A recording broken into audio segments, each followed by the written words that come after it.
Na prática milenar chinesa, a preocupação é considerada como uma emoção.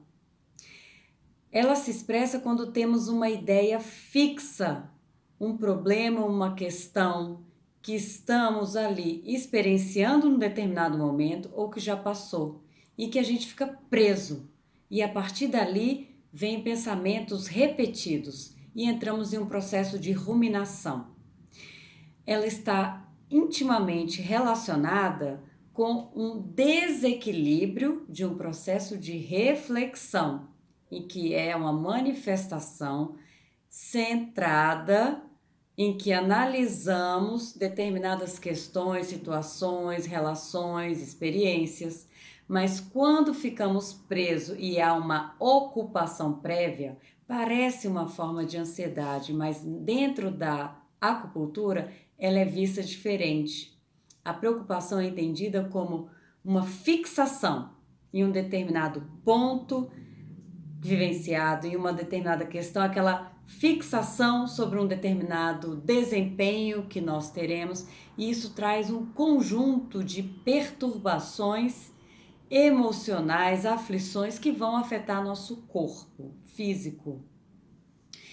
A preocupação, ela é ligada ao elemento terra, em que o estômago e o baço pâncreas é que juntos vão em equilíbrio nos promover uma capacidade de visão, de lucidez, de inteligência rápida, de uma perspicácia, uma capacidade reflexiva. E aí estamos centrados e podemos também ali, nesse lugar de equilíbrio, temos ali no elemento terra uma grande potencialidade de oferecer afeto, oferecer uma estabilidade para o outro. Isso é quando o nosso estômago e baço pâncreas está em equilíbrio. Mas em desequilíbrio, entra num processo de ruminação, pensamentos contínuos e você fica preso naquele conjunto de ideias. Difícil de liberar e de olhar para outros focos. E isso força muito os meridianos e todo o sistema relacionado ao estômago e baço pâncreas. Isso vai se expressar como sintomatologia, isso é em desequilíbrio, vai se expressar como edemas, mas é um edema mais durinho, a gente incha e fica mais firme o corpo. Vai se expressar naquela gastrite nervosa, conhecida por muitos, vai se expressar em alguns casos como obesidade, ou seja, a pessoa além do inchaço ela vai ganhando mais peso também e uma vontade maior de comer, porque em termos sutis vem também a carência, uma necessidade de atenção, uma necessidade ali de um afeto e afago, e aí vem pela comida determinadas compulsões, isso tudo por um desequilíbrio do estômago baço pâncreas que reforça uma preocupação e aí tendo uma repercussão no corpo. Ao longo do tempo pode vir a diabetes. Então isso tudo são explicações por meio da acupuntura e como que uma pessoa que tem essas sintomatologias a gente trata também o corpo físico, mas além disso, essa pessoa precisa reconhecer essa preocupação e aprender a lidar.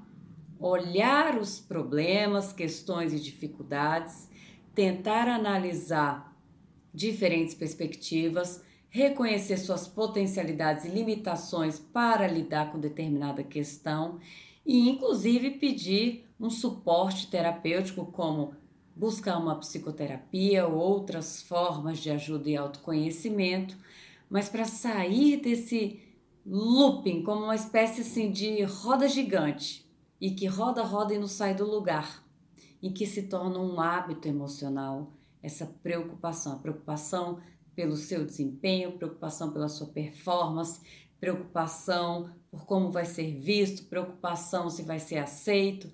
Então isso tudo gera um elemento, um desequilíbrio desse elemento terra, o que nos traz o centramento, e isso gera então uma repercussão em estômago, baço pâncreas e que são esses dois acoplados diretamente relacionados pela estrutura, manutenção da estrutura corporal, que cada órgão seja assim, o funcionamento deles tem o seu lugarzinho no corpo, então isso nos impede, assim, até nos previne de inchaços e que haja uma deformação de determinados volumes ou dimensões de órgãos, por exemplo. Então, o processo emocional, emoções intensas, também geram inchaço no corpo, estão relacionados com edema. Então, é natural quando, dentro dessa perspectiva da acupuntura, quando estamos passando por momentos muito intensos e muito preocupados, ter alguma alteração no nosso peso, no nosso volume. Ou podemos emagrecer com perda de apetite, ou podemos ganhar peso também. Não só pela quantidade de alimentos ou alteração na nossa dieta, mas pelo funcionamento das águas do corpo. Então, todos os elementos que a gente tem falado aqui na relação deles com as emoções, eles são interconectados, nós temos todos. Em cada um de nós há uma predominância e que tem a ver com o nosso biotipo energético. Então, quando nos desequilibramos, entramos muito e ficamos muito tempo presos nesse hábito emocional e a aflição da preocupação, forçamos muito o nosso estômago e nosso baço pâncreas e que poderá trazer manifestações tanto de problemas estomacais quanto de problemas digestivos, como também se manifestar na boca, com aftas, com um incômodo nas próprias papilas gustativas, porque tem uma relação direta entre o processo emocional e esses dois, entre esse órgão e essa víscera, esse acoplado. Então, esses dois pontos entre processo emocional e corpo físico, eles juntos podem equilibrar o nosso elemento terra ou nos desequilibrar nesse elemento terra, que tem a cor marrom, que representa o elemento terra, como também o alimento doce. Então, o que acontece quando estamos preocupados? Há uma tendência de buscarmos o doce como uma forma de pacificar. Então, é um processo natural, mesmo sem conhecer a acupuntura, o seu princípio do pentagrama, ou seja, desses elementos da natureza, e que cada elemento regula um conjunto de órgãos e vísceras. Então, a gente já, de alguma forma, o nosso próprio instinto já busca uma compensação na volta, para que volte um equilíbrio. Então, fique atento a pensamentos fixos, repetitivos e a processos de ruminação. E aí a meditação e a gente se familiarizar também com esses pensamentos e a todos os gatilhos que nos levam a nos aprisionarmos em certas ideias fixas, perturbadoras para nós, é fundamental.